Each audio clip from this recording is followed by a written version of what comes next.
আসসালামু আলাইকুম। সংবাদে আপনাদের সবাইকে স্বাগত জানাচ্ছি। আমি ফিরোজ তোহা। শুরুতেই সংবাদ শিরোনাম।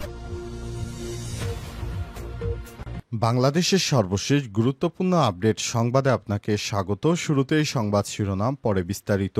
প্রথমেই জানাবো ৩ দফা দাবিতে রাজশাহীতে প্রকৌশলী অধিকার আন্দোলনে শিক্ষার্থীদের সমাবেশ। ৩ দফা দাবিতে রাজশাহীতে পদযাত্রা সমাবেশ করেছে প্রকৌশলী অধিকার আন্দোলনের শিক্ষার্থীরা। কেন্দ্রীয় কর্মসূচির অংশ হিসেবে এই কর্মসূচি পালিত হয়।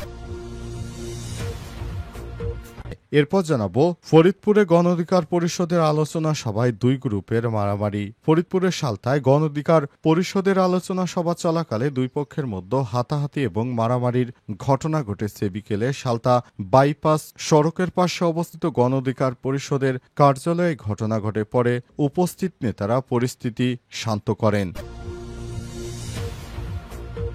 এদিকে কুমিল্লায় যুবককে পিটিয়ে হত্যার ঘটনায় গ্রেপ্তার ৭। কুমিল্লায় বিসিক শিল্পনগরী এলাকায় সাইম নামে এক চাঁদাবাজকে গণপিটুনি দিয়ে হত্যার ঘটনায় ৭ জন শ্রমিককে গ্রেপ্তার করেছে পুলিশ। দিনভর নগরীর বিভিন্ন স্থানে অভিযান চালিয়ে তাদের গ্রেপ্তার করা হয়। তবে ওই চাঁদাবাজ সাইমের বাবা জানিয়েছে তার ছেলে চাঁদাবাজি করতেন না, কিন্তু পুলিশ জানিয়েছে সাইম চাঁদাবাজ ছিল এবং তার বিরুদ্ধে হত্যাসহ অন্তত ২ থেকে ৩টি মামলা রয়েছে। এবারে জানাবো পাকিস্তানের ডেপুটি প্রধানমন্ত্রীর সঙ্গে বাণিজ্য এবং সম্পর্ক উন্নয়নের বিষয়ে আলোচনা হয়েছে বললেন ডাক্তার তাহের। ঢাকায় সফররত পাকিস্তানের উপপ্রধানমন্ত্রী ও পররাষ্ট্রমন্ত্রী ইসহাক দারের সঙ্গে বৈঠক করছেন বাংলাদেশ জামাত ইসলাম। বিকেলে ঢাকার পাকিস্তান হাইকমিশনে ওই বৈঠক অনুষ্ঠিত হয়। এবং সর্বশেষ জানাবো দুর্নীতি না হলে সড়কে নির্মাণ ব্যয় ৩০% কমে যাবে বললেন সড়ক ও সেতু উপদেষ্টা। দুর্নীতির কারণে দেশের সড়ক নির্মাণ ব্যয় বেশি হচ্ছে। এটি কমাতে পারলে সড়ক নির্মাণের ব্যয় ৩০% কমে যাবে বলে মন্তব্য করেছেন সড়ক পরিবহন ও সেতু মন্ত্রণালয়ের উপদেষ্টা মোহাম্মদ ফাউজুল কবির খান। তিনি বলেছেন, বাংলাদেশ থেকে চাঁদাবাজি এবং দখলদারিত্ব বন্ধ করতে পারলে ভবিষ্যতে একটি সুন্দর বাংলাদেশ গড়া সম্ভব। তা না হলে বাংলাদেশকে দীর্ঘদিন ভুগতে হবে। প্রিয় দর্শক, এতক্ষণ শুনছিলেন সংবাদ শিরোনাম, এবারে বিস্তারিত। তবে তার আগে বন্ধুরা, অনুরোধ থাকবে এই সংবাদটিতে একটি লাইক দিন। এই চ্যানেলে আপনি নতুন হয়ে থাকলে আমাদের সংবাদটি দেখতে দেখতে চ্যানেলটি সাবস্ক্রাইব করে রাখুন। কমেন্ট করে বন্ধুরা আপনার মূল্যবান মতামত জানিয়ে দিন আপনি বিশ্বের কোন দেশ থেকে বা বাংলাদেশের কোন স্থান থেকে আমাদের সংবাদটি দেখছেন এবং শুনছেন। আর বন্ধুরা, এই সংবাদটি আপনার সোশ্যাল মিডিয়া ফেসবুকে শেয়ার করে বন্ধুদেরও দেখার সুযোগ করে দিন। এবারে বিস্তারিত। ৩ দফা দাবিতে রাজশাহীতে প্রকৌশলী অধিকার আন্দোলনের শিক্ষার্থীদের সমাবেশ। ৩ দফা দাবিতে রাজশাহীতে পদযাত্রা সমাবেশ করেছে প্রকৌশলী অধিকার আন্দোলনের শিক্ষার্থীরা। কেন্দ্রীয় কর্মসূচির অংশ হিসেবে এই কর্মসূচি পালিত হয়েছে বলে জানিয়েছে তারা জানিয়েছে আগামীতে একটি ভালো মানের বিশ্ববিদ্যালয় এবং বিজ্ঞান ও প্রযুক্তি ইত্যাদি বিষয় অগ্রগতির জন্য তারা কাজ করবে। আজ শিক্ষার্থীরা রুয়েট থেকে পদযাত্রা শুরু করে এবং রাজশাহী বিশ্ববিদ্যালয়ের মূল ফটকের সামনে জড়ো হন। সেখানে তারা সমাবেশ করেন এবং ৩ দফা দাবি তুলে ধরেন। তাদের দাবিগুলো হলো, ডিপ্লোমা প্রকৌশলীদের কোটার মাধ্যমে পদোন্নতি বাতিল করতে হবে, সরকারি চাকরিতে ১০ম গ্রেড সবার জন্য উন্মুক্ত করতে হবে, বিএসসি ডিগ্রি ছাড়া কেউ ইঞ্জিনিয়ার পদবি ব্যবহার করতে পারবে না। সমাবেশে বক্তারা বলেন, প্রকৌশল পেশার মান রক্ষা এবং প্রকৃত শিক্ষাগত যোগ্যতাকে সম্মান দেওয়ার জন্য এসব দাবি অত্যন্ত যৌক্তিক। তারা জানান, দাবিকে বিভাগে ঘোষিত কেন্দ্রীয় কর্মসূচির অংশ হিসেবে এই আয়োজন করা হয়েছে এবং ভবিষ্যতে তাদের আন্দোলন চলমান থাকবে। বিশ্ববিদ্যালয় ইঞ্জিনিয়ারিং শিক্ষার্থীরা জানিয়েছে, আমরা কোনোভাবেই যারা ডিপ্লোমা প্রকৌশলী রয়েছে তাদের নামের আগে ইঞ্জিনিয়ারিং লিখতে দেব না। ইঞ্জিনিয়ার হতে হলে বিএসসি করতে হবে। কিন্তু অনেক জায়গায় দেখা যাচ্ছে ডিপ্লোমা পাশের যেসব শিক্ষার্থী রয়েছে তাদের নিয়োগ দেওয়ার ক্ষেত্রে বা চাকুরি বিধানে রয়েছে তাদের নামের আগে প্রকৌশলী। এগুলো বাতিল করার জন্য তারা নতুন করে আন্দোলন সংগ্রাম করছে। আর এদিকে পলিটেকনিকের শিক্ষার্থীরা আন্দোলন সংগ্রাম করছে তাদের জন্য কোটা আরও বাড়িয়ে দেওয়া হয়। ফরিদপুরে গণ অধিকার পরিষদের আলোচনা সভায় দুই গ্রুপের মধ্যে মারামারি। ফরিদপুরের সালতায় গণ অধিকার পরিষদের আলোচনা সভা চলাকালে দুই পক্ষের মধ্যে হাতাহাতি ও মারামারির ঘটনা ঘটেছে। সালতা বাইপাস সড়কের পাশে অবস্থিত গণ অধিকার পরিষদের কার্যালয়ে এই ঘটনা ঘটে। পরে উপস্থিত নেতারা পরিস্থিতি শান্ত করেছেন। জানা গেছে, গণ অধিকার পরিষদ ফরিদপুর জেলা শাখার সাধারণ সম্পাদক ফরাদ মিয়া ও সালতা উপজেলা গণ অধিকার পরিষদের সভাপতি ফারুক ফকির ফরিদপুর ২ আসনের এমপি প্রার্থী। কিন্তু আলোচনা সভার ব্যানারে ফরাদ মিয়া নির্বাচনী প্রচার প্রচারণা শীর্ষক আলোচনা সভা লেখা ছিল। বিষয়টি ফারুক ফকিরের সমর্থকদের নজরে এলে তারা প্রতিবাদ জানায়। এক পর্যায়ে দুই পক্ষের মধ্যে হাতাহাতি মারামারিতে লিপ্ত হয়ে পড়ে। পরে সভায় উপস্থিত নেতারা পরিস্থিতি শান্ত করেছেন।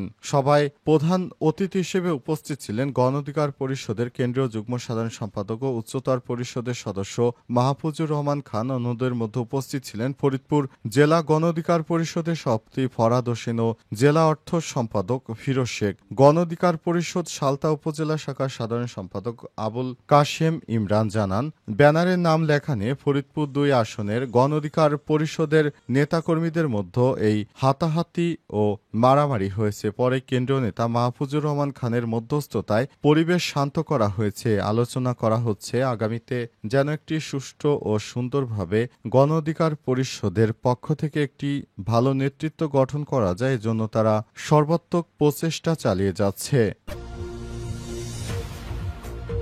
কুমিল্লায় যুবককে পিটিয়ে হত্যার ঘটনায় গ্রেপ্তার ৭। কুমিল্লার বিসিক শিল্পনগরী এলাকায় সাইম নামে এক যুবককে গণপিটুনিতে হত্যার ঘটনায় ৭ জনকে গ্রেপ্তার করেছে পুলিশ। দিনভর নগরীর বিভিন্ন স্থানে অভিযান চালিয়ে তাদের গ্রেপ্তার করা হয়। আজ তাদের আদালতের মাধ্যমে জেল হাজতে প্রেরণ করা হয়েছে। গ্রেপ্তারকৃতরা হলেন মেহেদী হাসান ১৮, জুবায়ের ২০, সিয়াম ১৮, মেহেদী ২১, নাইম ২১, এমদাদ ২১ ও ইমাম হোসেন। এর আগে হত্যাকাণ্ডের ঘটনায় গত শুক্রবার রাতে নিহত সাইমের বাবা আমিনুল ইসলাম বাদী হয়ে অজ্ঞাত ৫০ জনকে আসামি করে কোতোয়ালি মডেল থানায় একটি হত্যা মামলা দায়ের করেন পুলিশ। ও স্থানীয় সূত্র থেকে জানা গেছে, নগরীর বিসিক অশোকতলা এলাকায় চাঁদাবাজি করতেন সাইম। এ নিয়ে স্থানীয়দের মধ্যে ক্ষোভ বিরাজ করছিল। গত বৃহস্পতিবার সন্ধ্যায় বিসিক শিল্পনগরীর জান্নাতুল ফুড প্রোডাক্টস নামে একটি কারখানায় উৎপাদিত সোনপাপড়ি খেতে গিয়ে সেখানে চাঁদা দাবি করেন সাইমের সময়। সেখানে তাকে আটক করে হাত পা বেঁধে মারধর করা হয়। পরে গুরুতর আহত অবস্থায় কুমিল্লা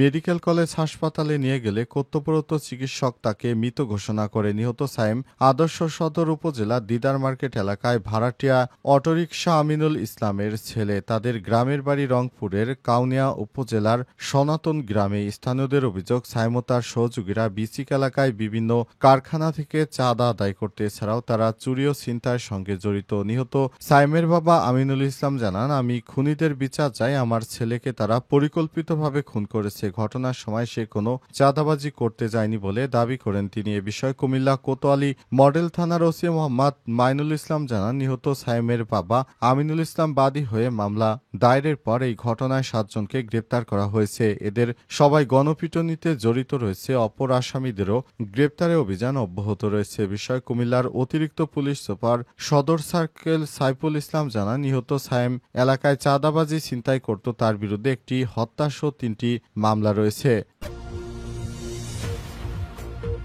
পাকিস্তানের ডেপুটি প্রধানমন্ত্রীর সঙ্গে বাণিজ্য ও সম্পর্ক উন্নয়নের বিষয়ে আলোচনা হয়েছে বললেন ডাক্তার তাহের। ঢাকায় সফররত পাকিস্তানের উপপ্রধানমন্ত্রী ও পররাষ্ট্রমন্ত্রী ইসহাক দারের সঙ্গে বৈঠক করেছে বাংলাদেশ জামাতে ইসলাম। বিকেলে ঢাকার পাকিস্তান হাইকমিশনে ওই বৈঠক অনুষ্ঠিত হয়। পরে বৈঠকের আলোচনায় বিষয় ব্রিফ করেন জামাতের নায়েবে আমির ডাক্তার আব্দুল্লাহ মোহাম্মদ তাহের। বৈঠকে আঞ্চলিক বাণিজ্য এবং পারস্পরিক সম্পর্ক বৃদ্ধির বিষয়ে আলোচনার কথা জানিয়ে তিনি বলেন, গত ১৫ বছরে আমাদের পররাষ্ট্রনীতি একপেশে ছিল। আমরা মনে করি এশিয়া অঞ্চলে সব প্রতিবেশী দেশের সঙ্গে আমাদের সুসম্পর্ক থাকা দরকার। বৈঠকে এ বিষয়ে দুই পক্ষই জোর দিয়েছে।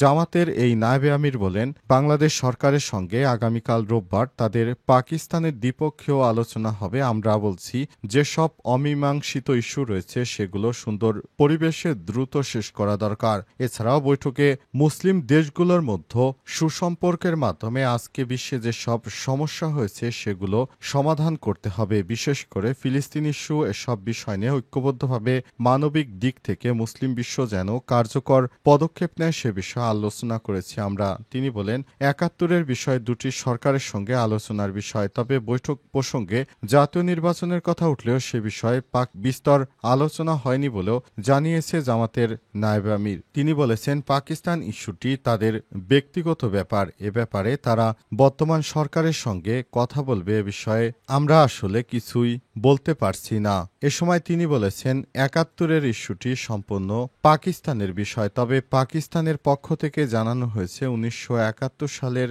বিষয়টি নিয়ে তারা গুরুত্বের সঙ্গে পাকিস্তানের সাথে কথা বলেছে এবং পাকিস্তান এই বিষয়টি তাদের জায়গা থেকে তারা ক্ষমা চেয়েছে। তাই এ বিষয়টি এখন আর অতটা বেশি আমরা আলাপ আলোচনার মধ্যে আনিনি বলেও জানান তিনি।